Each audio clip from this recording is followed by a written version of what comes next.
ఈ జ్ఞానాన్ని మరి వేరే వాళ్ళతో పంచుకోవాలి. అది ఎలా పంచుకుంటే బాగుంటుందంటారు? అంటే అవతల పక్క వారు ఒక్కొక్కసారి మనం చెప్పిన మాట వినరు, అంటే ధ్యానం గురించి చెప్తే వినరు. సో అలాంటి తరుణంలో మన ధ్యానాన్ని గురించి వాళ్ళకి ఎలా చెప్పగలగాలి? వాళ్ళకి చెప్పడం కంటే కూడా అద్భుతమైన ధ్యాన సాధన చేస్తున్నటువంటి ప్లేస్కి వాళ్ళు రావాలి. వస్తే అక్కడ కొన్ని వేల మందిని చూస్తారు. కళ్ళు ఎప్పుడు కూడా ప్రత్యక్ష నిదర్శనాన్ని కోరుకుంటాయి. ఈ లాజిక్ ఎప్పుడు కూడా లాజిక్కు తగ్గ ఎన్విరాన్మెంట్ని కోరుకుంటుంది, మనుషుల్ని కోరుకుంటుంది. పత్రిజీ ధ్యాన మహాయాగం ఒక అద్భుతమైనటువంటి వరం. ఇంతకు మునుపు మనకు ధ్యాన మహాచక్రాలుగా జరిగాయి. మన హైదరాబాద్ ఎయిర్పోర్ట్కి దగ్గరలో కడతాల్ సమీపాన హన్మాస్పల్లిలో మనకు కైలాసపురి అనేటువంటి అద్భుతమైనటువంటి శక్తి క్షేత్రం ఉంది.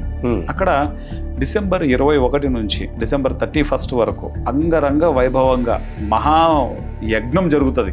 మార్నింగ్ 3 hours, ఈవినింగ్ 3 hours ఒక మహాయజ్ఞమే. అక్కడికి గనక మనం వచ్చి అక్కడ పార్టిసిపేట్ చేస్తే బై డిఫాల్ట్ గా దాని యొక్క ఇంపార్టెన్స్ ఎంత నార్మల్ పర్సన్ కైనా అర్థమైపోతుంది. మనకు అర్థమైంది, మనం చెప్పినప్పుడు వాళ్ళు వినరు.